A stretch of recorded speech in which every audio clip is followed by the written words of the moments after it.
So, my divine counterpart soul, what is known as a twin flame, was involved in a terrible car wreck. Was hit head on by a drunk driver on the freeway. Thankfully, I can't even say that thankfully she didn't die, but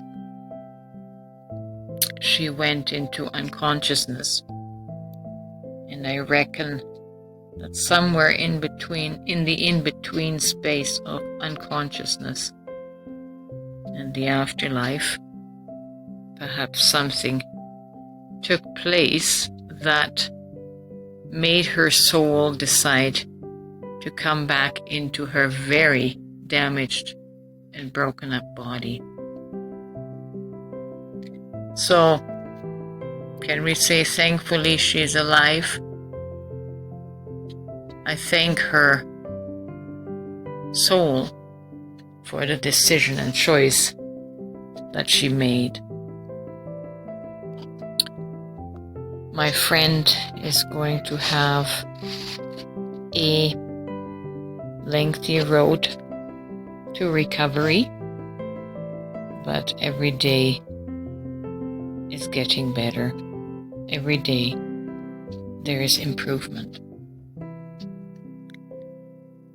But what I would like to express today, my thoughts as the counterpart soul that I am. I certainly don't want to do the thinking for my friend.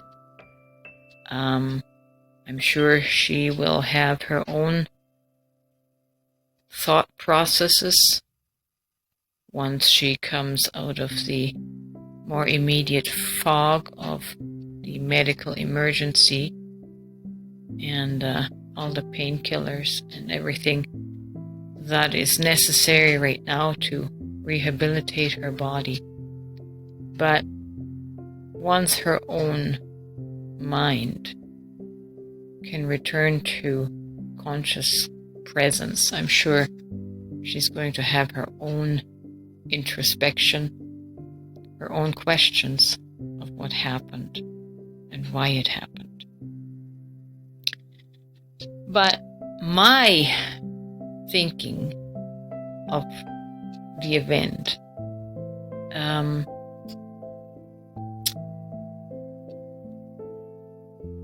is, whenever the universe sends us this dramatic of a life-altering event, it is usually meant to awaken us from our unconscious state of being.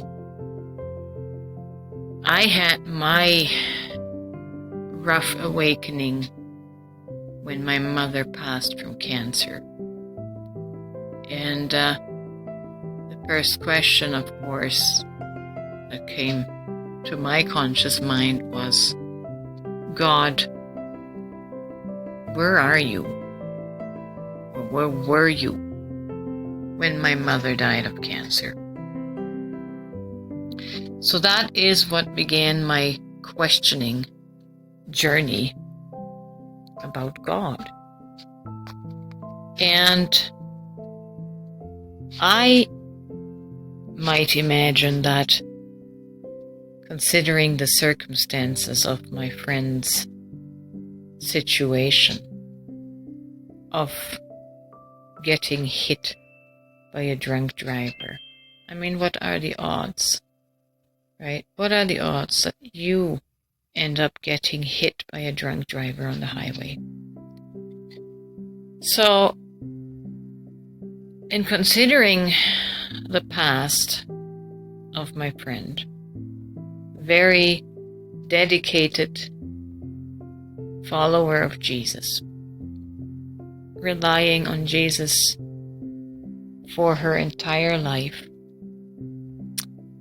With this contrast, with this backdrop, and my friend has gone through so many devastating losses, one after the other. It's the universe sending in wake-up calls, one after the other.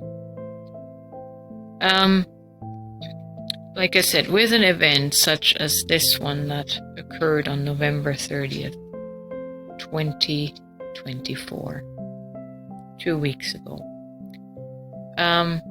my first question would definitely be, Jesus, where were you? Where were you when that drunk driver was heading towards me? Where were the angels?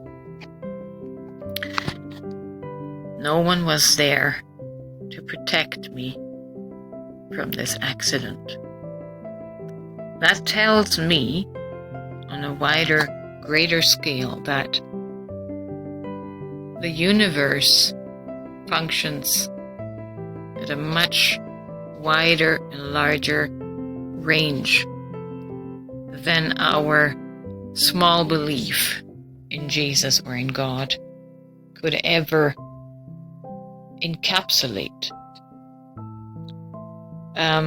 The other day I made a post and I said, I don't know this for certain, but I have a hunch that God and Satan are actually on the same team.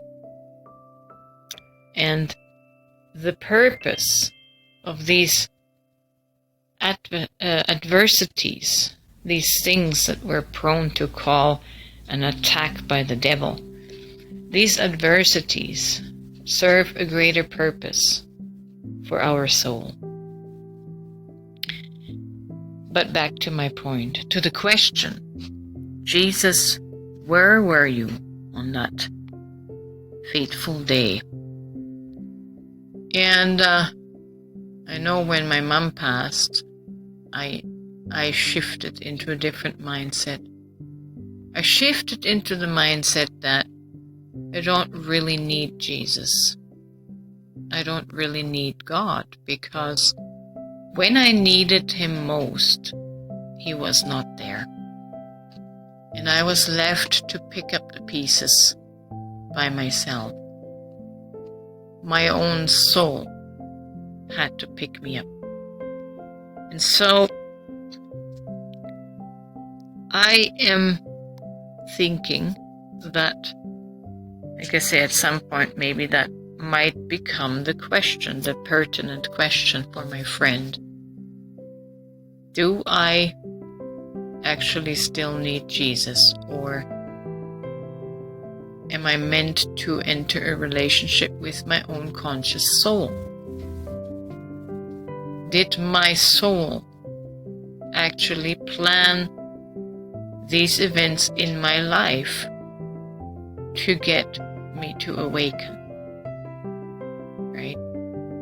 If that is the case, that would mean my soul is the essence that we have always called God. My soul is the consciousness that has orchestrated and planned my life. Is this call then to be an invitation to have a relationship with my own soul, aka my own soul self? That's the question, and that's the quest that may be coming into view moving forward. Just some random thoughts from the counterpart soul.